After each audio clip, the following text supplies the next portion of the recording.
Farah Griffin. She's a CNN political commentator and former Trump White House communications director. We also have Stewart. She's our CNN political commentator and former communications director for Republican Senator Ted Cruz. Ladies, great to have you. Alyssa, I'll start with you. Do you understand how Rick Scott burned through this windfall of cash that he had? I mean, I know that he devoted it to a digital operation, but do you understand how he now is at such a deficit? And do you think that changes the outcome of the midterms?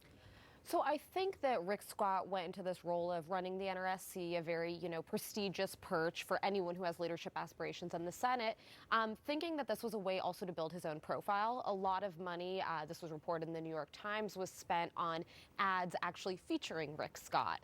So I think that's one of the concerns. But actually, Mitch McConnell's point is very salient, which is it's ultimately about the candidates. If you have good candidates, the money is going to materialize. And our party did not do a good job at recruiting. The NRSC chairman has two jobs: raise money and recruit good candidates.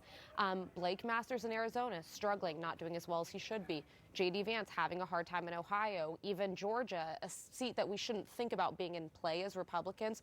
Herschel Walker struggling. I think Republicans can pull it through by a hair. But what's going to be funny is they're going to have to go back to the well and ask Mitch McConnell through Senate Leadership Fund to bail them out because of these bad spending early on. Alice, what do you think that the subpar fundraising is in part because of subpar candidates?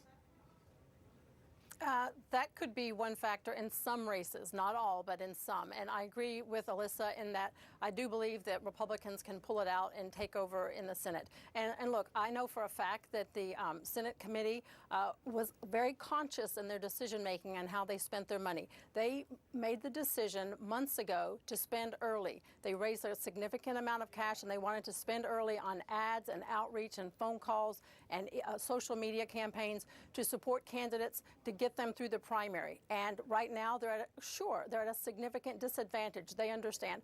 The Republicans on the Senate side have about 23 million and looking at 34 million on the Democratic side. But that was a strategic decision that they wanted to do.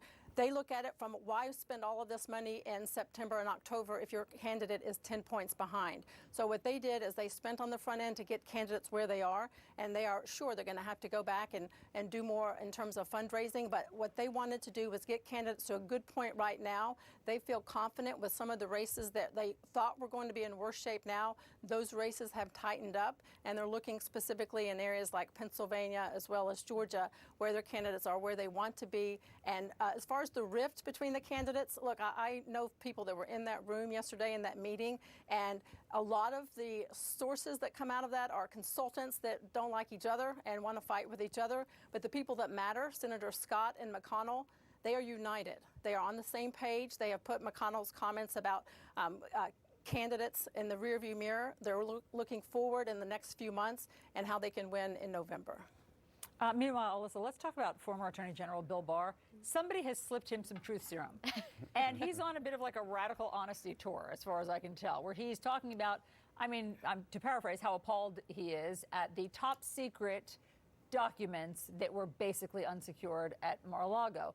So, but in terms of indicting the former president, here is what he still has to say. At the end of the day, there's another question is, do you indict a former president? What will that do to the country? What kind of precedent will that set? Mm-hmm. Will the people really understand that this is not, failing to return a library book, that this was serious? And so you have to worry about those things. And I hope that those kinds of factors will incline the administration not to indict him, because I don't want to see him indicted as a former president. But I also think they'll be under a lot of pressure to indict him. Because, one question is, look, if anyone else would have gotten indicted, why not indict him? Well, there you go. I take his point. It will be disruptive to the country, but is a president above the law? Well, no, the president, no one's above the law. And I'm here for Bill Barr, speaking very honestly, and I actually agreed with his analysis that the special master is more or less a delay tactic by Trump world. He makes a point that's valid, though I slightly disagree, which is if the former president, if DOJ ends up determining that they can and should indict him, they need to do that. It is critical for our democracy, for the rule of law, that no one be above the law. But he's absolutely right. We have to then explain to the public. It needs to be communicated why such a drastic measure was taken, or our country will be torn apart at the seams. There are people who are very, very fervently still with the former president. They Yes, believe but who are they lives he listening to? spouses. I mean, we explain it every day how serious this Right. is. Obviously, Joe Biden can talk till he's blue in the face. Who would those people listen to? Well, that's why you need more elected Republicans speaking out and saying what they know to be true, because that's the biggest challenge, is how do you get the truth to these individuals? But I do think he has a salient point there that you've got to at least communicate to the public why he is, in fact, if he ends up being indicted. Alice, you said that there was. Go ahead. Go ahead. No, I just think him speaking out on that network, I think, is important.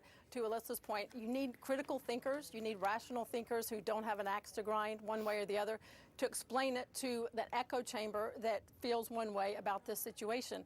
And he made it quite clear it's up to the DOJ and the FBI to decide what to do moving forward. But he did say, look, by all accounts, it looks as though the documents should not have been taken. They were not handled properly, and they were deceptive to the government. Now it's up to the DOJ to decide how they want to proceed. Alice Stewart, Alyssa Farah Griffin, thank you.